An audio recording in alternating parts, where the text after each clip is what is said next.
Hey, welcome back. It's Casey with North Idaho Tables. Today's video is part 2 on building this double X dining room table. In the first video, if you missed it, we built two waterfall benches to go with this. This base is just made out of some 4x4 square tubing, 1/8 inch. One thing I like to do is take a little bit of extra material, treat it like it's the floor. What this allows you to do is you can take that material of the X's and pull it against the floor, let's call it, and then your 45s are all lined up. You don't have to worry about it. Just pull some measurements, make sure it's all squared up, check it again, and then it's time to start tack welding it all together.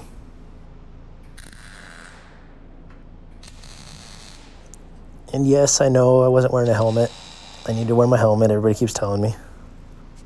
The helmet I have isn't auto darkening, so sometimes for just quick tack welds, I'd rather just quick cover it up or look the other way, but I know it's not what I should be doing. Now once it's tack welded together, I like to check, make sure everything's in the same plane.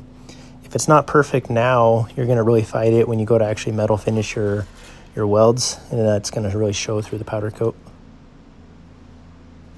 This next step is a little bit tedious. You got to cut off basically the front of that triangle. I could have done it before tack welding everything together, but this works. I've done it a few times this way. If I was going to do it again, I'd probably cut these on the bandsaw ahead of time. Try not to use the grinder with the cutoff wheel like this, but if you do, I really suggest using those full face masks. Seems like every time I just wear safety glasses, I always get sparks bouncing around in there and get them in my eyes, and then messes up my contacts. Take your time doing this though. You want it to fit up really well, or you're going to fight it when you're trying to get everything nice and square.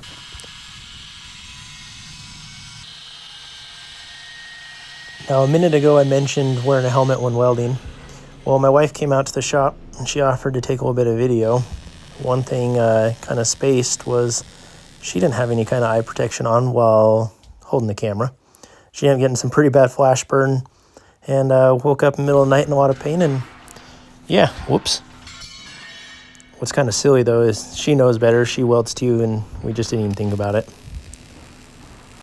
She ended up going to the eye doctor just to make sure everything was good, but she was pretty uncomfortable for like 2 days. So learn from our mistakes and don't do that.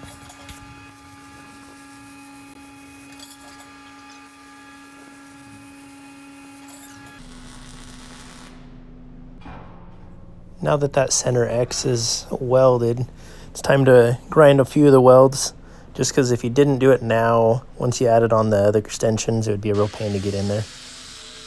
Now the other portion of the legs ends up covering most of the welds, so I just kind of focus in the areas where it's going to be exposed. I really like using 40 grit on these flap discs. I suggest getting them from a nice welding store or online. You buy the ones from, I don't know, Home Depot or whatever. They're usually pretty thin, don't last very long. Every time I get to this stage, I always look at it and be like, well, that could actually be kind of a cool looking table base just as it is.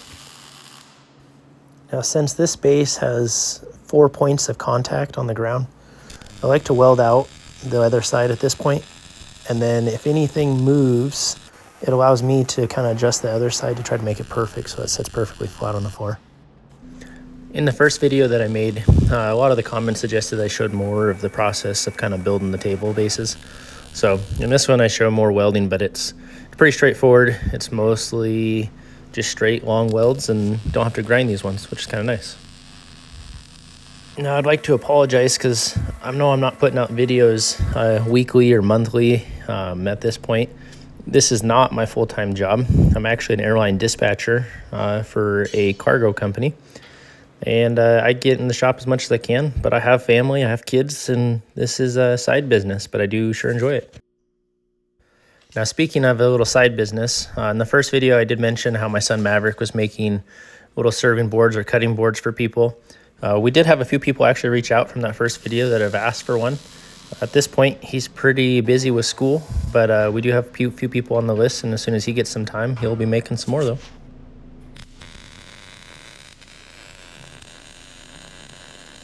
Now with these table bases, I always try to actually put out quality products, so The welds, they always got to look nice, got to be clean. If you're getting kind of porosity, you got to get that porosity out of there. It'll show when you go to powder coat it if you don't. I've said it before, but I have to say the forklift is probably one of my favorite tools. It makes everything so much easier. With a base like this, there's 4 points of contact for mounting surface. I typically like to set the slab on the base so I can make sure that these mounting tabs are perfect. So if I need to shim them at all, because if maybe the wood isn't quite perfect in a spot or something, I can shim them to fit the piece. So when you go to tighten it down, it's already in contact, everything's level, and you're not having to try to pull the wood in a place it doesn't want to be. I don't typically weld overhead like this too often. I'm not usually able to get as much penetration without changing the settings on the welder, but for this it's just fine. In the background, look at that huge slab on the wall there. That's like 14.5 feet long, black walnut. That slab came from Nick over at Maverick sawmill just south of Portland. I've mentioned it before, but he's, in my opinion, on the level of Gobi, and they've got some great stuff it's worth looking into, and great customer support too. He's always willing to give advice if you have questions. That is an up-and-coming build. We've already started filming. It's got a pretty unique design. It's a twist on a design that you see most people do, but it's pretty unique. I think you guys will like it. Now back to this build. So right here I'm just making basically the feet for the table, just using some flat strap. It's what I use to box in the other table bases, just 1/8 inch. Now something I haven't found, and I need to, is somebody that makes adjustable feet for table bases like this that actually have a big wide footprint. These tables weigh quite a bit and everything on the market is pretty small, and I just don't want to put, let's say, 500 pounds on like a 1-inch little circle on someone's floor, because it's eventually gonna show there. I'm sure you've noticed, but in a lot of my videos so far, I'm always hunched over, which I hate. I can tell I'm hunched over, but I don't feel like I have a good option at this point. So on my next weld table build, I want to build a bigger one. I'm considering using like a motorcycle stand that has kind of that scissor lift action, so I can actually adjust it to any height that I want. So then maybe I'm not hunched over quite as often. You'll also probably notice earlier in the video, on one end of the legs, I forgot to weld that centerpiece, but I did on the other side. So just going back and doing this, it's more of a pain to do it this way though, because you have that other center weld and you're just trying to make it so you don't mess anything up and make everything blend in. Does anybody else do this? After freshly grinding something, you got to touch it. You know it's hot, but you still keep touching it. Okay, so at this point, all the welding is done, but there's still one more step that you need to do that's super important. I like to take some WD-40 and a dull chisel and just go over all the areas that have been welded and try to get off any little spatter. So if you don't, all of that spatter will show up after you put powder coat on it, and it just looks like garbage and the quality doesn't look as nice. Hit all those weld seams with like a DA sander also. If you don't have a one wheel and you're into cool stuff, they're pretty fun. But they also take cool videos like this. Since the base is done, I take my stuff to Lake City Powder Coating here in town, and they've always done a great job for me. So one thing you're probably wondering right away is, why am I cutting the end of this slab off that looks like it has finish on it? Well, I had a friend actually reach out to me, Wallace Woodworks. He had built this slab. It's a nice little book match, 8-foot table. He didn't have time to actually build a base for it. They've been building a new house here in town, and it was just sitting in his garage, and he asked if I'd be interested in it. Just so happened that the client that I was building that base for actually needed a 7-foot top, and this one, I sent them pictures of it. They loved it, so we're making it happen. Now, he had already had the C-channel on the bottom. He put it more towards the end. I usually typically like to be a little bit further in on the inside of my legs, but to match the other side that we didn't cut off, we're just gonna keep it out there. Now, we get asked quite a bit what the C-channel actually does, and all it really does is it just helps stabilize the wood. Usually with the live edge stuff, there's a lot of tension in the wood, so this helps try to stabilize it and keep it from cupping or warping at all over time. So here's something that I found over time that I really like, these Forstner bits. You can kind of put it in the C-channel there. You can turn it. That helps self-center it. It's got a point on it, so they track straight as you drill. If you use a regular drill bit, like I see a lot of people using, I never had much luck because it would always try to follow the grain. Where these, they track true and they go nice and straight if you hold the drill straight at least.